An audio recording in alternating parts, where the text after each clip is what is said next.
bertakwalah kamu hanya kepada Allah jika kamu orang-orang serbulah. Ini jadi Allah memerintahkan serbu nih. Tapi ada serbulah mereka melalui pintu gerbang. Jika kamu mau masuk ini, saya kamu akan menang. Gitu. Pemilu kan di tiap kota. Iya. Tentu masuk kota ada pintu gerbangnya. Iya. Serbu di sini dalam bahasa letterleknya kan biasanya ya. Iya.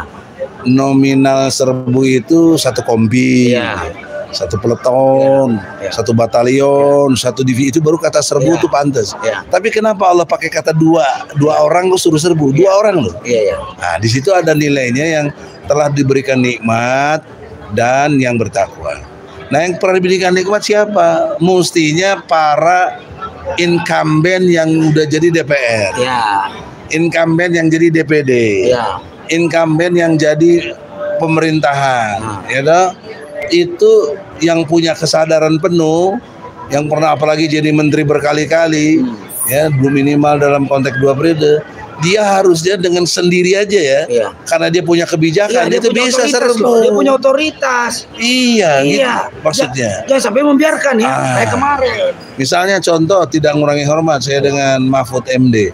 Dia punya kapasitas profesor, dia punya otoritas Menko Polhukam.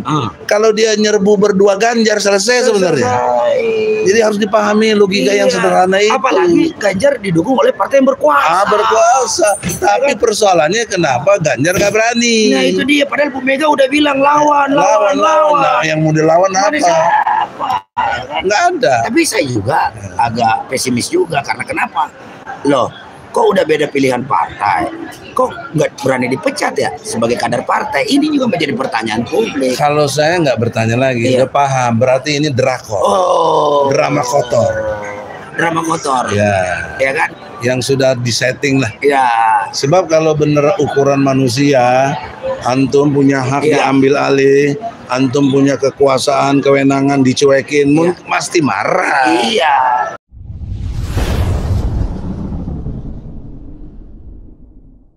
Ya, pemirsa, logika rakyat dan Egy Sujana Tjernaro yang cerdas, berani, militan. Insya Allah. Gimana Bang? Sehat Bang? Insya Allah. Alhamdulillah. Sehat walafiat. Alhamdulillah. Kebahagiaan Insya Allah menyertai kita selalu. Saya bertemu dengan Ketua Dewan Pendiri PPMI sekaligus caleg. Dari PKS. Untuk Dapil 3 Jatim. Ya, seperti kita ketahui bersama itu kan pemirsa bahwa ya dalam hal ini seperti kita ketahui bahwa aktivitas hari ini gonjang-ganjing politik itu makin ramai aja ya. Bang ya. Jadi makin kesini pemilu dan para pejabat ini makin ngawur. Kenapa saya bilang ngawur? Karena banyak yang udah mau kampanye nggak mundur-mundur dari jabatannya, ya kan? Ada yang nggak mau cuti dibikinin perpresnya. Ada yang minta mau nyalon, ya kan dipaksa maju jadi cawapres, MK-nya diacak-acak. Nggak mau debat pun dibikinin. Nggak mau debat juga dibikin peraturan. Tidak boleh debat. Jadi memang anak emasnya KPU. Jadi melihat indikasi-indikasi, belum lagi pernyataan daripada siapa lagi ini Pak Jokowi yang sejak awal memang mau cawe-cawe dalam pilpres ini kan. Nah, makanya itu makin mempertegas. Dilihat gelagatnya sekarang ya, cawe-cawenya terbukti gitu loh. Ada cawe-cawe dia mau politisi apapun kan, yang jelas fakta demikian ada, ya kan?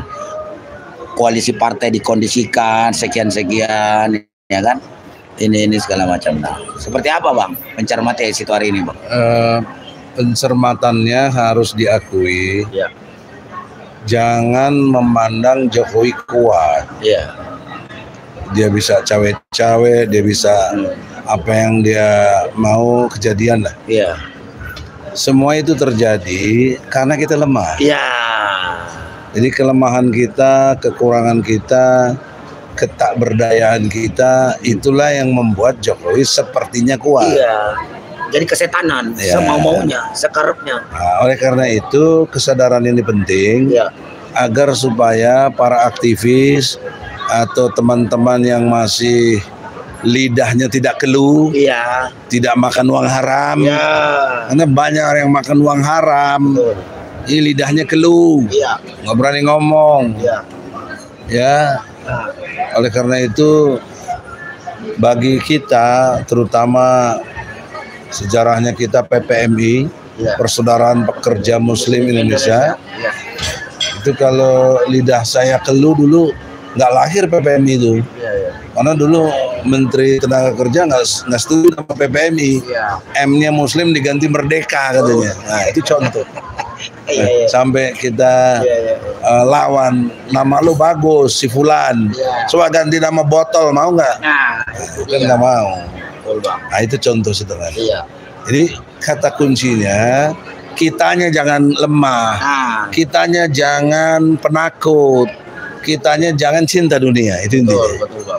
Kalau kita cinta dunia, ukurannya dua. Satu, takut mati.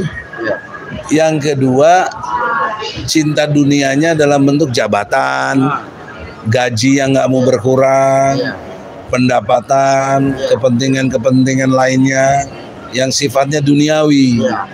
Jadi dia tersandera gitu loh. Ya, ada ketua partai kena kasus minyak goreng. Itu tuh. Ada ketua partai kena kasus hutan. Ada ketua partai diiming-iming dulu pengen jadi wapres, tapi sekarang mungkin jadi Menko Polhukam misalnya. Jadi tunduk padahal profesor doktor. Nah semua ini jadi ABG. Apa itu? Anak buah Gibran. Anak buah Gibran. Tuh. Jadi nggak logik gitu loh. Artinya pengalaman-pengalaman politik itu mau dibikin apa pada akhirnya tunduk dengan ya itu karena substansinya. Yang hari ini ngomong asam sulfat. Untuk ibu hamil. Ya mati anaknya. Aduh gimana ini? Aduh gimana? Ibu hamil kasih asam sulfat. Saya nggak dengar tuh kenapa. Jadi dia lagi diwawancara. Itu saya lihat videonya Bang, di video juga. Jadi diwawancara itu sama media. Mungkin asik dengan program anti stunting gitu kan, untuk mencegah stunting katanya kan. Ya mungkin maksudnya itu mungkin asam folit ya apa itu, asam apa itu, pokoknya bukan aja jelas bukan asam sulfat. Kalau asam sulfat melepuh itu bayi. Melepuh tuh jangan, emaknya juga melepuh gitu kan. Wah ini parah juga ini. Ya terus kan? Dia nggak ralat. Dia rela, dia minta maaf atas salah omong itu. Nah, itu artinya kan menunjukkan tidak punya kapasitas. Iya, tidak punya kapasitas gitu loh. Kok antara dia cuma punya isi tas. Iya. Isi tas dan bapak yang punya tas. Itu dia. Itu yang membuat orang jadi lidahnya keluh. Iya, lidah keluh dah. Berani protes. Penonton juga jadi muak, Bang. Penonton juga gondok, kesel gitu kan. Ya kan? Itu perlu dipahami. Terlalu banyak makan uang haram. Nah itu coba dilihat. Quran. Oh iya kita lihat dulu. Surat Al-Maidah. Surah Al-Maidah ya biar jelas nih, biar jelas pijakannya. Jangan fitnah kan? Kan nggak boleh fitnah. Osjubedil gitu loh. Osjubedil. Objektif, sistematis, toleran, jujur, benar dan adil pemirsa. Allahu Akbar. Ayatnya 62. Iya itu dulu kita lihat dulu. Nah jadi gampang mengindikasikannya tokoh-tokoh yang dulunya hebat ya, kayak yang dulu di PKS tuh sahabat saya. Ini nih maksudnya asam folat bukan asam sulfat. Asam sulfat itu udah beda jauh. Ini itu kalau di Jepang udah bunuh diri loh. Iya ini Gibran minta maaf. Atau di Jepang udah mengundurkan diri. Ini. Masukin. Ini Kompas nih yang muat, Ya, judul beritanya gini nih, Gibran minta maaf, salah sebut asam folat menjadi asam sulfat untuk kalau di Jepang udah bunuh diri, setidaknya mengundurkan diri. Atau harakiri. Bunuh diri. Gitu. Apa tadi Bang? Surah apa tadi? Surat Al-Maidah. kebanyakan makan uang haram begitu. Kebanyakan bahas asam sulfat jadi akhirnya ini kan. Surah apa tadi? Al-Maidah. Al-Maidah ayat 62 63. 62. Ya, saya bacain pemirsa Egy Sujana Channel dan Logika Rakyat. Al-Maidah 62. Dan kamu akan melihat banyak di antara mereka nih, orang Yahudi ini lagi asik nih, ini lagi asik perang Israel Palestina ini kan, ya sama dengan kondisi hari ini, berlomba dalam berbuat dosa. Satu tuh, berlomba dalam berbuat dosa. Jadi dia merasa bangga kalau berbuat dosa gitu, bukan berlomba-lomba. Sedang kalau mabuk, misalnya begini ya, gua semalam mabuk 3 botol udah, ada 3 botol, gua 5 botol, gua gitu. Iya, berlomba-lomba dalam berbuat dosa. Dan banyak lain juga main judi. Wah, gua kalah sekian, udah baru kalah 1 miliar aja, gua kalah 1 triliun. Oh iya. Gitu ya. Jadi bangga dalam berbuat dosa. Bangga berbuat curang. Berbangga buat curang. Oh, kemarin diselesai curang. Iya kan, iya kan. Ya kan, so bangga gitu. Tahun lalu bangga bisa atur KPU gitu kan. 800 orang mati nggak pakai visum. Itu hebatnya 2019. Makanya itu berlomba. Inilah gaya-gaya Yahudi. Iya. Nah, karena di sini Yahudinya pesek, namanya Yahudi pesek. Kalau sama kan Yahudinya mancung-mancung. Di sini Yahudi pesek. Iya kan? Ngakunya dari Jawa mana, taunya pesek ya, dan kelakuannya Yahudi. Dan gitu. agama Yahudi itu bukan agama untuk disebarkan. Jadi agak susah juga kalau ada orang ngaku-ngaku Yahudi di Indonesia. Padahal itu kan agamanya untuk Bani Israel, Bani Yakub, gitu bang. Ya emang dia keturunan apa? Memang dia kalau di akarnya itu dia keturunan dari Nabi Yusuf. Iya. Nah, cucu-cucunya itu ada yang namanya Yahudi. Nah, berlomba-lomba dalam berbuat dosa. Permusuhan. Permusuhan, ya kan? Dosa permusuhan. Nah, sekarang terjadi itu di Israel.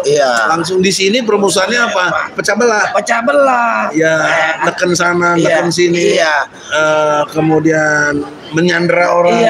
Itu permusuhan. Disandra, kalau dia punya kasus kriminal, diancam kriminalisasi. Kalau nggak mau nurut, diproses. Kalau nurut nggak jadi diproses, diumpetin, disogok. Begitu kalau nggak mau disogok, itu bang. Itu permusuhan diciptakan. Makanya dan memakan yang haram. Itu makan yang haram. Misalnya nih, anggaran buat sesuatu sekian dia naikin di markup. Itu kan haram. Iya. Misalnya korupsi. Anggarannya beli pesawat jet baru atau bekas. Itu parah itu. Parah itu. Anggarannya berapa sampai 11 triliun ya? Harga baru, barangnya bekas. Waduh, itu penipuan itu. Ya kan, selisihnya buat pilpres kali. Nah, itulah. Dan Allah ini penegasannya Allah nih bang. Nih, sungguh sangat buruk apa yang mereka perbuat. Memang buruk. Apa yang buruk? Apa yang bagus itu? Iya. Nah, oleh karena itu supaya lidah kita tidak keluh, jangan mencari musuh atau menciptakan musuh. Jangan bangga berbuat dosa. Jangan makanan yang haram. Jangan bangga menang dengan cara curang. Jangan bangga menang abis kondisiin MK, ya kan? Putusan MK, bawa ke MK. Ngapain dibawa ke MK? Ya kan udah kontroversial begini. Memang kalau pemilu curang itu, apalagi bang solusinya? Ribut di tempat selesaikan. Nah itu solusinya. Jadi RTS. Ribut di tempat selesaikan. Selesaikannya dalam arti yang positif. Dipoto, dikamerain. Ya kan, sorak-sorakin juga nggak apa-apa lah, sampai dibawa kecamatan ribut lagi di tempat itu, bawalah terus begitu. Nah, satu hari itu sore harinya harus sudah terkonfirmasi menjadi quick count. Harus hari itu tidak boleh ada kecurangan. Kalau ada kecurangan ribut saja di situ. Nah itu dia betul bang. Jadi tidak akan ada kecurangan kalau kita semuanya punya kesadaran. Kenapa harus begitu?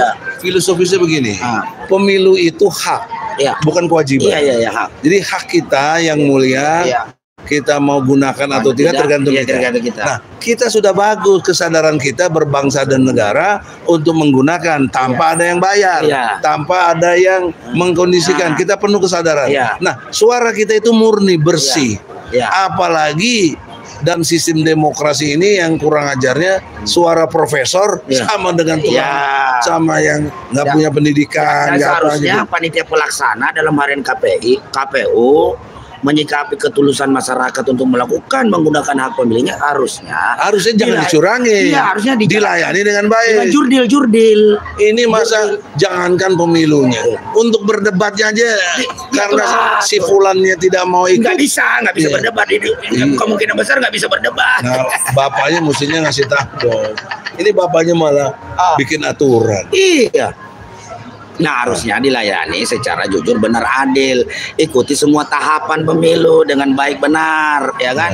Jangan di sini bisa balihonya dipasang, di sono dicopot-copotin, didemin. Nah, itu kan nggak boleh juga, ya kan? Dan juga masang-masang baliho jangan pakai mobil kantor dong, plat merah. Itu dia. Duitnya dari mana? Itu. Ya, partai juga baru seberapa coba, aduh. Makanya udah pengurusnya pada bawa ketek lagi. Iya, makanya lembaga survei juga mengunggulkan capres tertentu, tapi patut diduga yang disurvei itu jumlah baliho yang terpasang, Bang. Oh gitu. Iya, jadi siapa yang paling banyak jumlah balihonya dia yang paling tinggi suaranya, gitu. Asumsi ya. Asumsinya begitu. Padahal kan lembaga tidak demikian. Survei, padahal tidak demikian, harusnya kan. Ya. Makanya ada solusi lainnya nih. Ya. Dalam konteks ribut di tempat. Iya. Dalilnya yang supaya kita punya justifikasi yang benar gitu loh. Iya. Coba dibaca nih Al-Maidah ayat 23. Ayat 23 nih, mana deh? Al-Maidah 23. Nah, berkatalah dua orang laki-laki di antara mereka yang bertakwa, yang telah diberi nikmat oleh Allah. Serbulah mereka melalui pintu gerbang negeri itu. Jika kamu memasukinya, niscaya kamu akan menang. Dan bertakwalah kamu hanya kepada Allah jika kamu orang-orang. Serbulah. Jadi Allah memerintahkan serbu nih. Tapi ada serbulah mereka melalui pintu gerbang. Jika kamu memasuki ini, niscaya kamu akan menang. Gitu. Pemilu kan di tiap kota. Iya. Tentu masuk kota ada pintu gerbangnya. Iya. Serbu di sini dalam bahasa letterleknya kan biasanya ya. Iya. Nominal serbu itu satu kompi. Iya. Satu peleton, satu batalion, satu divisi, itu baru kata serbu itu pantas. Tapi kenapa Allah pakai kata dua orang kok suruh serbu? Dua orang loh. Nah, di situ ada nilainya yang telah diberikan nikmat dan yang bertakwa. Nah, yang pernah diberikan nikmat siapa? Mestinya para incumbent yang udah jadi DPR, incumbent yang jadi DPD, incumbent yang jadi pemerintahan, ya toh? Itu yang punya kesadaran penuh, yang pernah apalagi jadi menteri berkali-kali, ya minimal dalam konteks 2 periode, dia harusnya dengan sendiri aja ya, karena dia punya kebijakan, dia itu bisa serbu. Dia punya otoritas. Iya. Gitu maksudnya. Jangan sampai membiarkan ya, kayak kemarin. Misalnya contoh, tidak mengurangi hormat saya dengan Mahfud MD. Dia punya kapasitas profesor, dia punya otoritas Menko Polhukam. Kalau dia nyerbu berdua Ganjar selesai sebenarnya. Jadi harus dipahami logika yang sederhana itu. Apalagi Ganjar didukung oleh partai yang berkuasa. Berkuasa. Tapi persoalannya kenapa Ganjar gak berani? Nah itu dia. Padahal Bu Mega udah bilang lawan. Nah, yang mau dilawan apa? Nggak ada. Tapi saya juga agak pesimis juga, karena kenapa? Loh, kok udah beda pilihan partai, kok nggak berani dipecat ya sebagai kader partai? Ini juga menjadi pertanyaan publik. Kalau saya nggak bertanya lagi, udah paham, berarti ini drakor. Drama kotor. Drama kotor. Ya kan? Yang sudah disetting lah. Sebab kalau bener ukuran manusia, antum punya hak diambil alih, antum punya kekuasaan, kewenangan dicuekin, pasti marah. Kalau drakor itu drama kotor, ya kan? Bisa juga darah kotor. Untuk melawan dinasti itu kan harusnya darah biru, Bang. Mesti pakai asam sulfat. Kalau dinasti itu, kalau dinasti itu di mana-mana itu adalah kerajaan kan, darah biru. Tapi kalau politik dinasti darah kotor. Oleh karena itulah di dalam konteks ini tolong dipahami Al-Quran ini dahsyat. Memerintahkan dua orang saja. Jadi saya himbau dua orang ini antara lain Ganjar dan Mahfud yang punya otoritas. Yang punya otoritas. Anda udah diberi nikmat, udah jadi gubernur, udah jadi menteri, udah jadi pernah ketua MK, udah pernah jadi DPR, pernah semuanya kalian pernah diberi kenikmatan oleh Allah, tapi kalian tidak bertakwa sama Allah sehingga kalian lemah, lidahnya keluh, terlalu banyak makan uang haram sehingga tidak mau berani nyerbu dan menjadi pendusta agama. Pendusta pasti aro'aitalaji yukajibu bidin. Jadi orang-orang yang mendustakan agama tuh di situ. Nah, kita juga berdua nih. Ya, kita udah diberi juga kenikmatan, nggak boleh enggak sebagai aktivis. Insya Allah, tapi kita tidak punya otoritas itu masalahnya. Hanya bisa protes. Gini, otoritas kita sudah kita sampaikan. Paling tinggi demokrasi. Dengan serbuan kita aja juga bingung nih. Makanya apalagi Mahfud MD ini adalah Menteri Menko Polhukam, Politik Hukum dan HAM. Pemilu ini bidangnya banget gitu. Bidangnya banget. Dia tidak mencontohkan yang baik. Itu dia. Bagusnya dia mengundurkan diri dong.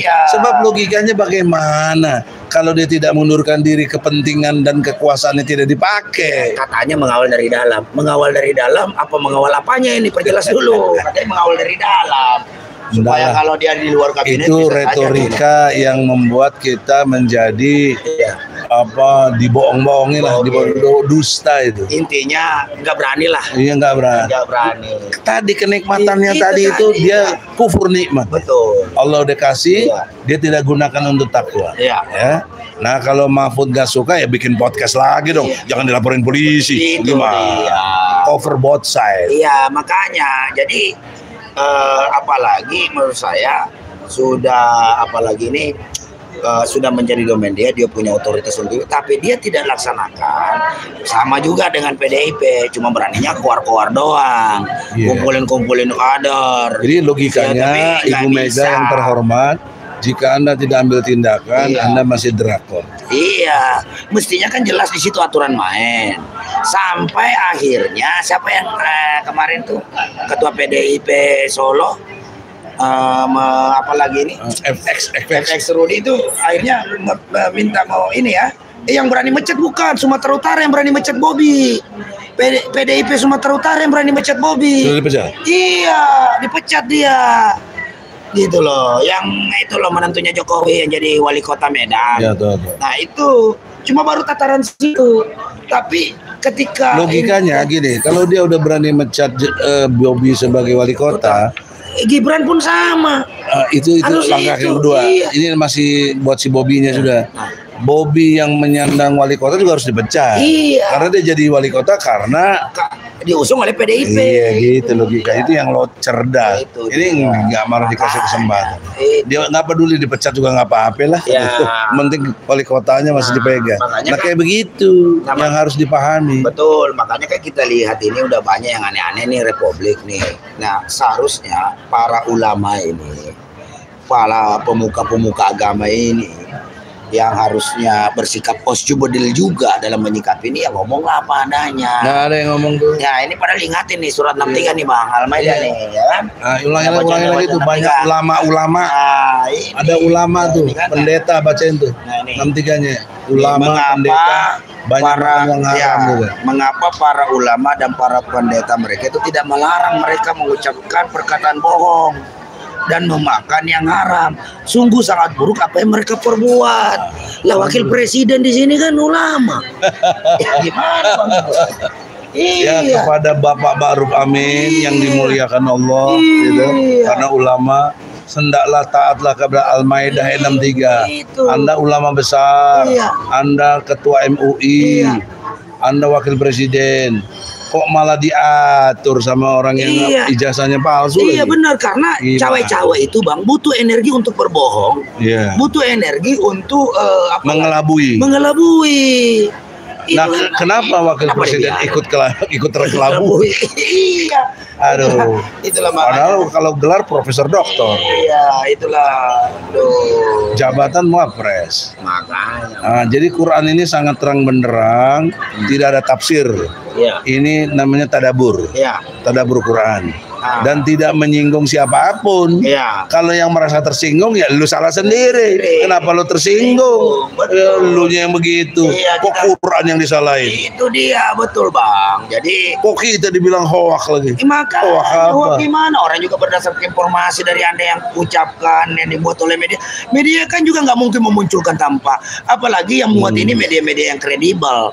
Tentu saja kan di situ kan ada Dewan Pers. Kalau memang dia salah ketik, salah apa kan bisa disampaikan ke Dewan Pers untuk diberikan teguran, diberikan peringatan ke Dewan Persnya, bukan lantas dikriminalisasi. Nggak boleh. Jadi kriminalisasi hari ini mah udah nggak zamannya lagi deh. Saya nggak tahu ya kalau misalnya kayak ketua KPK kemarin udah ditersangkakan loh, Firly Bowo. Nggak, bukannya mundur malah mau ini pra-peradilan. Pra-peradilan. Belum lagi teman-temannya di dalam tuh saya pakai visor itu benar bilang ini belum bersalah. Harap dimaklumi asas praduga tak bersalah. Ya gimana? Fotonya udah kelihatan begitu. Main bulu tangkis bareng. Ya kan ada itu kan. Kan tidak mungkin juga Polda Metro Jaya nggak menetapkan dia sebagai tersangka kalau memang buktinya nggak cukup. Nggak mungkin. Karena itu melalui proses gelar perkara loh. Ya, gini cara memahaminya. Kalau tidak ada fenomena seperti itu, Al-Quran batal. Justru dengan ada contoh-contoh konkret itu, itulah benarnya Al-Quran. Kasih tahu, itu yang makan uang haram, itu yang berlomba-lomba dalam buat dosa, itu yang senang permusuhan. Itu mereka. Jadi kalau nggak ada mereka, Quran jadi batal, nggak sah. Quran nggak ada berlaku. Karena Quran itu maha benar, tidak ada keraguannya, sumbernya dari Allah, maka fenomena-fenomena itu terjadi. Padahal yang menarik begini. Al-Quran itu informasinya sudah ribuan tahun lalu. Misalnya tentang Firaun. Ciri-ciri Firaun kan kelihatan. Coba lihat Al-Qasas tuh. Al-Qasas 28 ayat 4. Itu ciri-ciri itu terjadi sampai sekarang. Kalau nggak ada ciri-ciri itu batal Al-Quran. Al-Qasas ayat surat 28 ayat 4. Anda lihatlah supaya fenomena itu terbaca sekali. Coba baca. Sungguh Firaun telah berbuat sewenang-wenang di bumi dan menjadikan penduduknya berpecah belah. Satu cebong kampret. Pro bocah, pro senior. ABG. Ya. Pro ABG, pro Bapak BG gitu kan. Ya kan? Dia menindas segolongan dari mereka. Menindas, yang itu ditindas.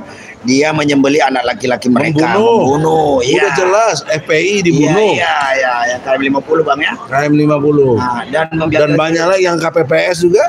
Dan membiarkan hidup anak perempuan mereka. Sungguh dia Firaun termasuk orang-orang yang berbuat kerusakan. Sekarang 39 ya? 39. Ayatnya 39. 6 poin di situ. Memecah belah, menindas, membunuh, kemudian membuat kerusakan, berlaku diskriminatif, dan juga mereka ini berbuat sewenang-wenang, termasuk curang itu sewenang-wenang karena kesewenang-wenang itu hanya bisa digunakan oleh penguasa. Nggak mungkin kita rakyat gimana? Rakyat bagaimana sewenang-wenang? Rakyat yang diatur, yang mengatur itulah yang buat sewenang-wenang. Pemerintah sebagai kepala pemerintahan dan kepala negara menguasai semua institusi. Dia bersifat sewenang-wenang. Jadi tambahnya 39. Dia Firaun dan bala tentaranya berlaku sombong. Bala tentaranya siapa? TNI Polri. Kemarin ada kejadian polisi bantu pasang baliho. Ini bahaya. Bahaya itu. Dia berlaku sombong. Sombong itu kata Nabi, satu menolak kebenaran, yang kedua merendahkan orang lain. Ini Daeng ini presiden PPMI, tapi buat mereka apa itu Daeng? Nggak ada urusannya. Itu loh. Ini Bang Egy, jangan lupa advokat senior. Apa itu Bang Egy? Tetap ditangkap juga. Misalnya gugat ijazah palsu aja. Ijazah palsu aja nggak bisa dijawab sekarang. Sampai sekarang nggak bisa dibuktikan di pengadilan. Mau berklik apa lagi? Aduh. Jadi itulah contoh-contoh konkret Quran itu demikian benar adanya. Jadi sekarang kalau ada orang-orang yang brengsek, yang kurang ajar, yang betul-betul melawan kejujuran, kebenaran, keadilan, itulah sesuai dengan Quran. Orang yang nggak benar. Betul. Nah sekarang pemimpin yang benar gimana? Buka surat Al-Anbiya, gitu loh. Jadi harus ada pemimpin yang benar. Ya. Nah, kita harap ini dari 3 orang ini siapa yang benar ini? Gitu. Ya. Surat 21. Iya, ya. Ayatnya 73. Nah, saya bacakan ya. Ya. Ayat 3. Dan kami menjadikan mereka itu sebagai pemimpin. Pemimpin nih, ingat, pemimpin harus bagaimana tuh? Ya, yang memberi Petunjuk dengan perintah kami. Petunjuknya harus berdasarkan wahyu. Ya. Dan kami wahyukan kepada mereka Iya, agar buat kebaikan. Buat kebaikan. Jangan buat yang tadi berbuat sewenang-wenang, berbuat pecah belah, menindas. Jangan begitu. Ya kan curang.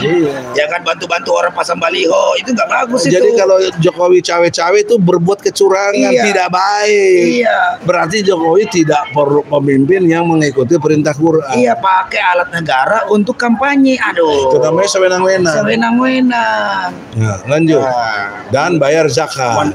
Melaksanakan sholat, menunaikan zakat. Infak. Infak. Jadi tetap konsep besarnya itu pemimpin harus menciptakan petunjuk kepada rakyatnya melakukan ASI. Ya. Al-Quran, sholat, infak. Karena begini, saya kecil-kecilan ya penelitian di Bogor, ada 3 penjara di sana, dengan jaringan yang ada di situ.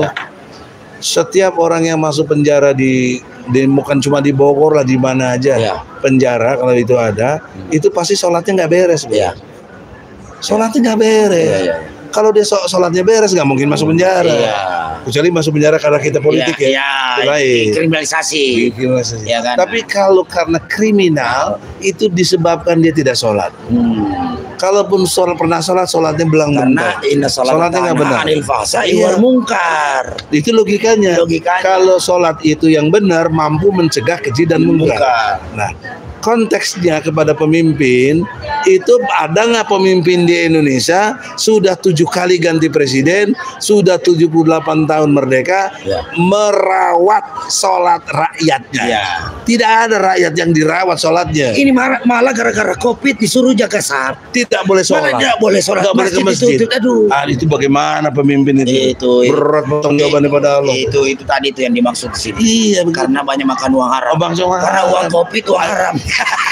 Bayangkan 1.000 triliun, Bang. 1.036 triliun. Tidak diaudit, tidak boleh ditimpe sama si Menteri Batubara itu. Iya.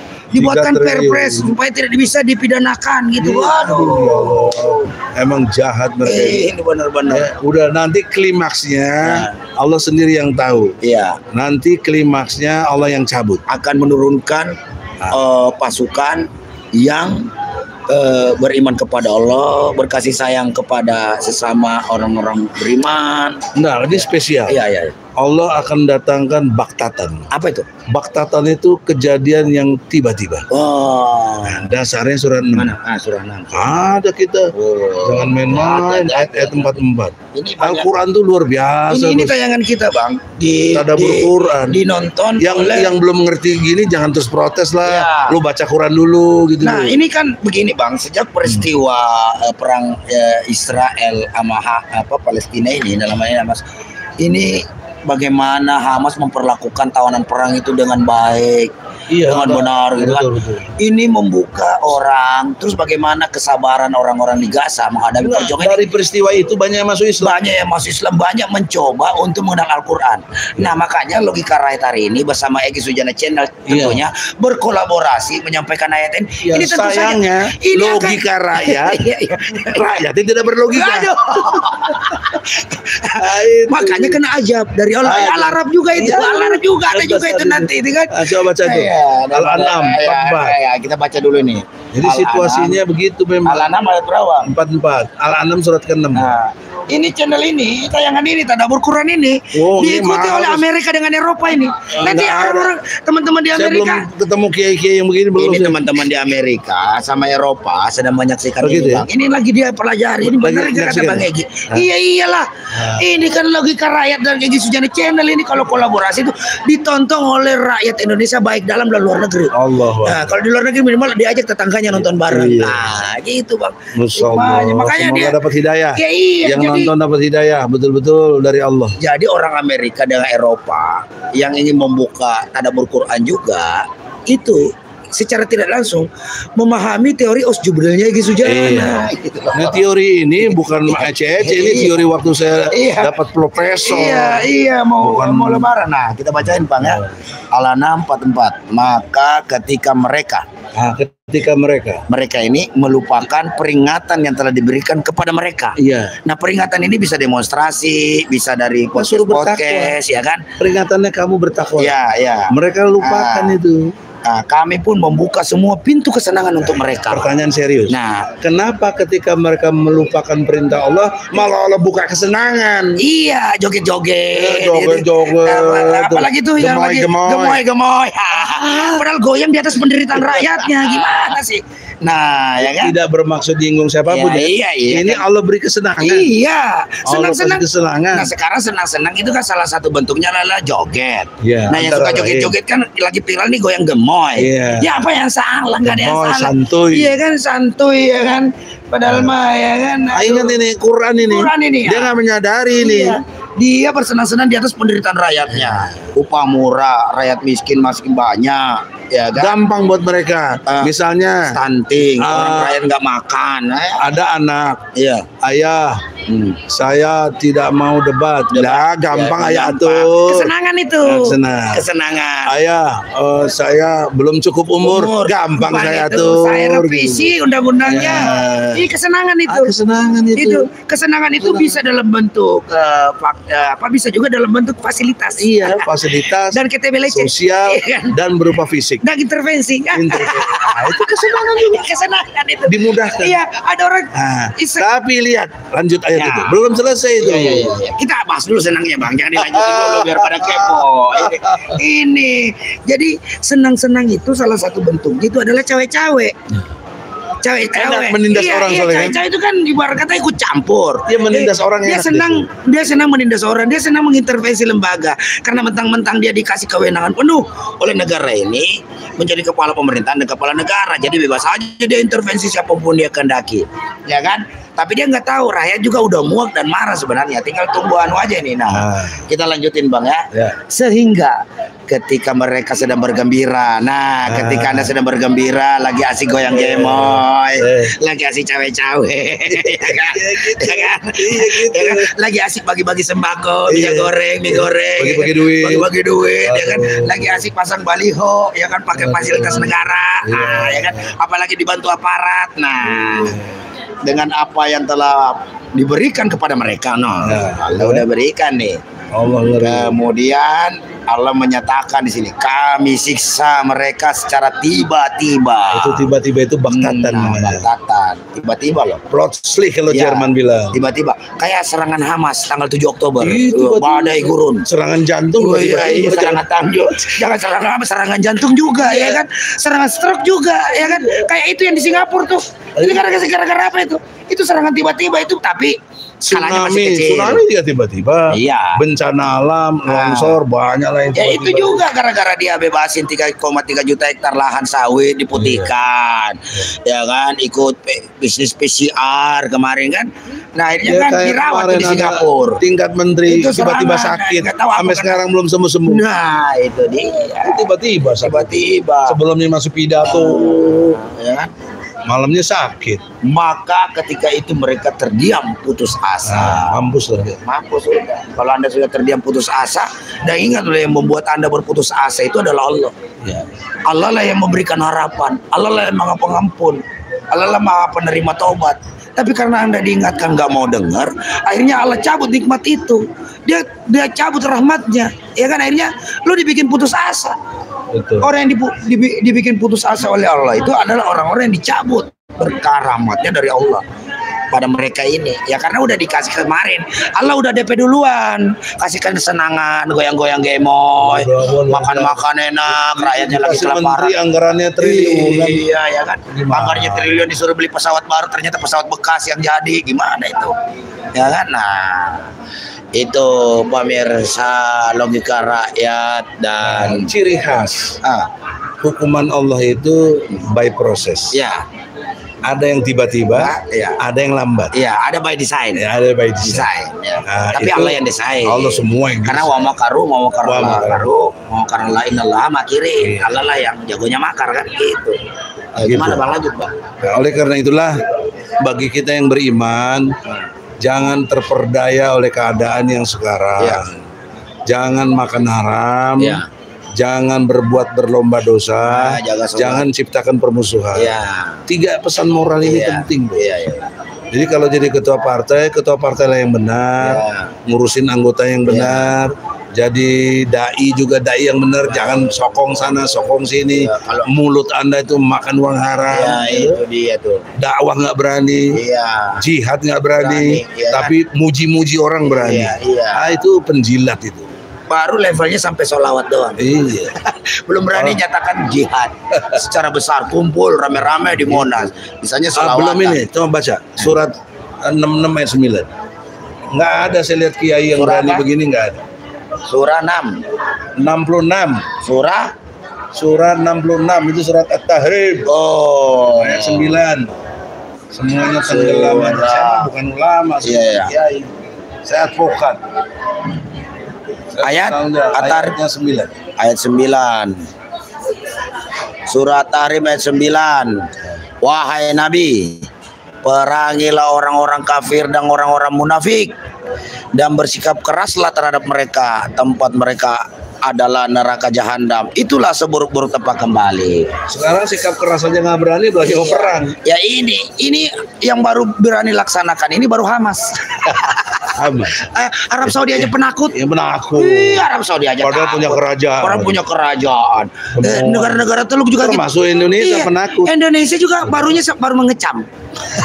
Mengecam tapi solusinya 2 negara. Iya. Itu bagaimana? Itu bukan solusi, itu mah. Itu ngasih tanah kepada perampok. Iya, agenda terselubungnya Israel. Iya kan? Indonesia coba menunggangi atau ditunggangi Indonesia. Israel itu Amerika kecil. Amerika, Israel besar. Jadi kalau dia takut sama Israel karena ada Amerika. Dan gitu harusnya ya, Bang ya, kita rakyat Indonesia ini bersedih gitu loh. Karena ternyata Allah belum bisa menarik rasa takut di hati kita untuk menegakkan kebenaran ini. Barunya sampai atas izin Allah, jangan ada yang ditakuti selain jangan. Ini perintah Allah nih. Perintah Allah. Surah 10. Surah 10. Yunus. Ayat 62. Jadi semua dasar berpikir saya ini Al-Quran. Nggak mau saya tidak berdalil. Inilah harus dipandang sebagai salafi. Ingatlah, salafi itu bertindak berdasarkan dalil. Itu dipakai dalil disalah-salahin lagi. Nggak ada Islam keras begitu. Nah ini ingatlah wali-wali Allah itu. Tidak ada rasa takut pada mereka dan mereka tidak bersedih hati. Ingatlah wali-wali Allah itu tidak ada rasa takut mereka. Jadi kalau ada yang bukan wali Allah, wali murid. Wali kelas.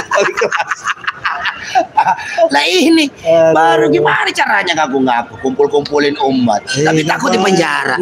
Nggak boleh ngomong sembarangan, nggak boleh ngomong gini, nggak boleh kritik pejabat. Kita aja yang ada di komunitas itu nggak boleh ngomong. Mentang-mentang dikasih izin pakai Monas nggak boleh kritik pemerintah. Ya elah, gimana ini? Mending nggak usah dipakai Monasnya lah kalau dilarang kritik.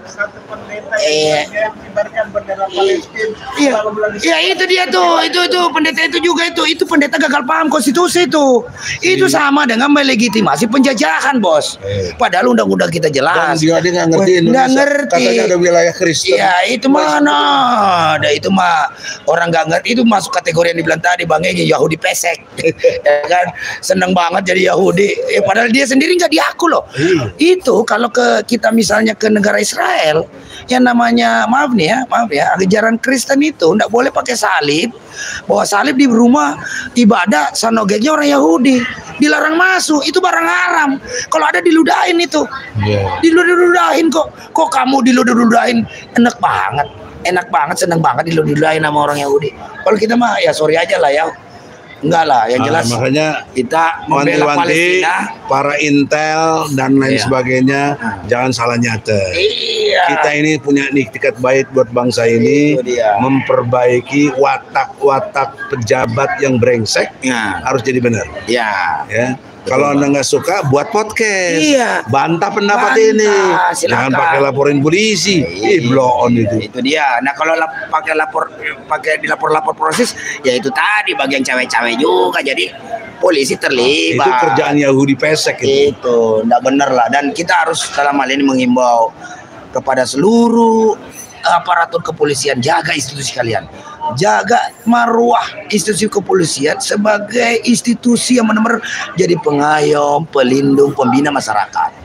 Pelayan masyarakat. Kalau Anda ikut cawe-cawe pemilu, aduh, ini jangan sampai ada kepentingan jenderal-jenderal aja nih. Di institusi itu bisa pecah loh. Institusi bisa pecah dan institusi itu bisa hancur lebur namanya di mata masyarakat.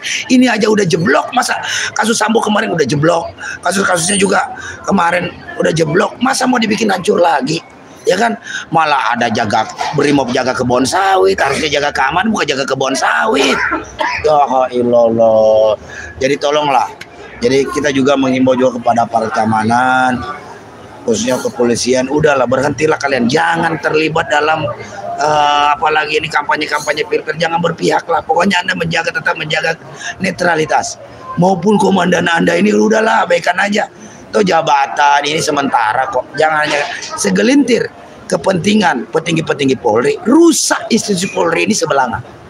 Karena anggaplah petinggi-petinggi Polri yang punya kepentingan, Polri, TNI juga, ya kan, jenderal-jenderal ini kan, jangan sampai hanya kepentingan segelintir kepentingan sesaat, kepentingan yang pragmatis dan oportunis mengakibatkan institusi Anda yang ratusan ribu ada di situ itu bisa rusak di mata rakyat Indonesia karena Anda tidak bersikap objektif, sistematis dan toleran.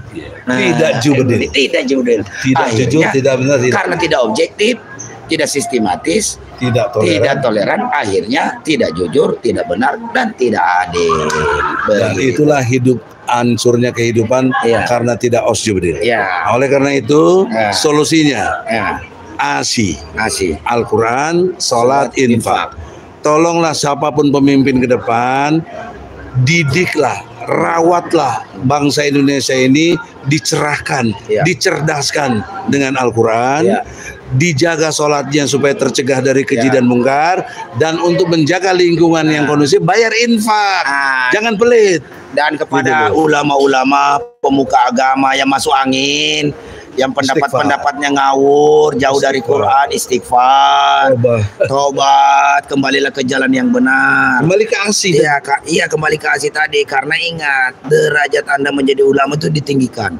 Tapi kalau Anda berkhianat kepada Al-Quran, lebih rendah dari binatang, akan lebih rendah dari binatang, dan tempatnya di neraka itu kerak neraka, Bang. Iya, jahanam. Itu masa nggak pikir gitu? Tiap hari ngaji, tiap ini. Itu terbukti daripada masih banyak ulama-ulama yang taat terhadap kejoliman rejim ini, tidak mau protes. Itu bukti bahwa mereka ini belum sama sekali mengamalkan apa-apa yang dia baca. Padahal Allah membenci orang-orang yang mengatakan tapi dia tidak kerjakan. Kabur maqtan indallahi antakulu ma la taf'alu. Allah amat benci kepada orang yang omong doang, nggak dikerjakan. Itu dia. Seperti Jokowi telah bersumpah demi Allah menurut pasal 9 UUD 45, menyatakan dengan jelas sebagai presiden dan wakil presiden, menyatakan demi Allah akan menjalankan undang-undang sebaik-baiknya dan seluruhnya demi nusa dan bangsa. Tetapi nyatanya Anda cawe-cawe, Anda ngelanggar ini, ngelanggar itu, bohong sana, bohong sini, mobil SMK aja, mobil gaib sekarang, buyback Indosat tidak bayar lagi, kemudian mau menjaga tenaga kerja 10 juta yang datang Cina-Cina, dan seterusnya. Anda omdo, azab Allah besar kepada Anda. Nanti saatnya tiba baktatan, Allah akan kondisikan. Hari ini kita berharap Anda tetap menyadari itu. Kami berharap, kami sayang Anda, bertobatlah kepada Allah. Semoga kita bisa menjalani dengan baik. Dan juga dalam kesempatan ini, maksudnya membela Palestina itu adalah panggilan kemanusiaan. Cuma maksud saya kalau orang udah kumpul-kumpul banyak gitu kan, kenapalah tidak digunakan untuk mengingatkan rejim ini, mengingatkan kejaliman rejim ini, ya kan? Kita udah ingatkan lewat podcast kita udah ingatkan podcast. Jadi jangan cuma negara ini perlu diperbaiki juga. Kalau kita mampu menegakkan konstitusi ini secara benar dan konsekuen, insya Allah membantu Palestina itu jauh lebih mudah. Closing statement. Ya kan? Kalau rakyat Indonesia dirawat, dibina, menjadi rakyat yang beriman dan bertakwa, Allah berjanji akan datangkan berkah dari langit dan dari bumi. Nah, tapi kalau enggak, kamu mendustai ayat-ayat Allah, maka Allah akan azab. Iya. Apa azab Allah sekarang? Cari kerja susah. Iya, cari kerja bensin susah. naik. Iya, bensin apa naik. Semua. Upah murah. Ya kan, dikriminalisasi sana sini, cari kerja kita susah. produsen minyak kok jadi kurang. Iya. Masa sampai harganya dan takut 19.000. dan rasa takut di sebagian ulama dan rakyat kita itu bentuk asap juga, Bang. Azab. Bentuk asap juga. Itulah maka kita berdoa kepada Allah. Ketidakberanian kepada rejim juga azab. Itu dia. Azab. Makanya kita nggak ada gunanya orang baik. Nah, itu dia makanya kita berdoa kepada Allah agar mencabut semua rasa takut di hati kita kepada seluruh Indonesia, agar berani melawan, berani menegakkan kebenaran dan keadilan, berani melawan rezim yang tukang melanggar konstitusi. Nah, kita tutup dengan surat 7 ayat 96 supaya everybody tidak salah paham. Kita hanya inginkan rakyat Indonesia beriman dan bertakwa. Jadi rakyat Indonesia melakukan satu, maka apa Indonesia bertakwa. Ya. Maka ini ya saya bacain ya surah Al-A'raf ayat 97 96.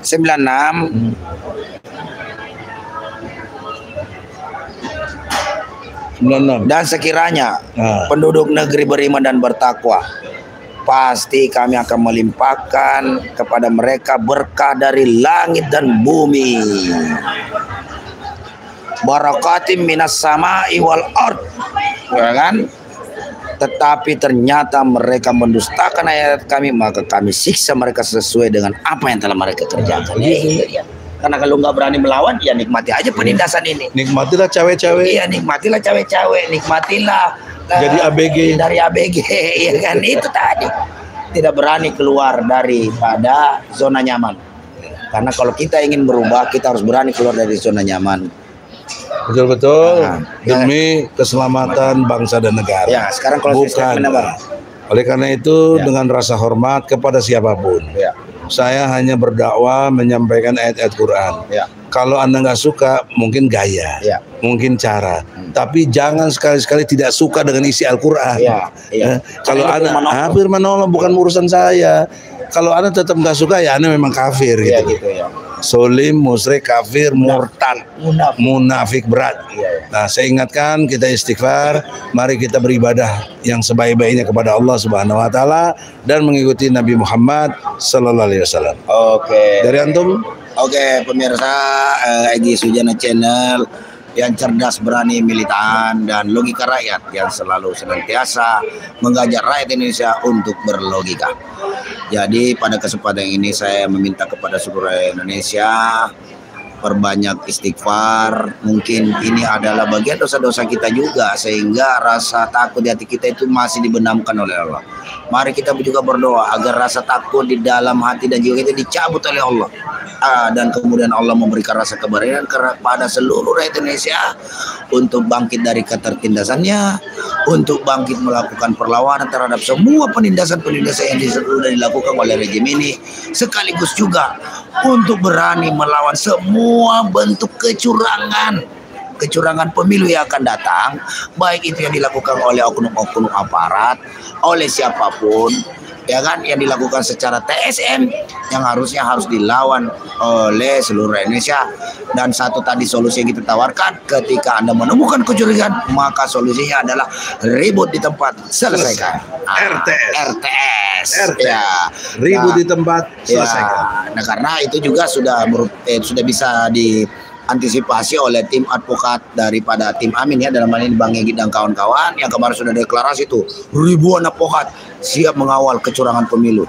Itu harus dilakukan. Kita harus bekerjakan ini secara bersama-sama, karena hanya dengan persatuan dan kesatuanlah maka rakyat Indonesia ini akan mampu memperoleh kemenangan yang hati. Amin. Demikian dari saya podcast kita.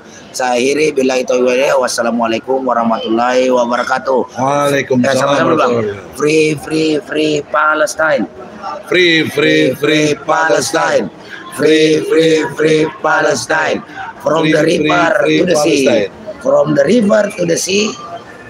Karena nggak pemilu jangan curang ya. Curang. Lawang kecurangan pemilu. Ribut di tempat. Selesaikan. Oke. Free, free Palestine. From the river to the sea. Palestine will be free. Assalamualaikum warahmatullahi wabarakatuh. Assalamualaikum warahmatullahi wabarakatuh. Allahu Akbar.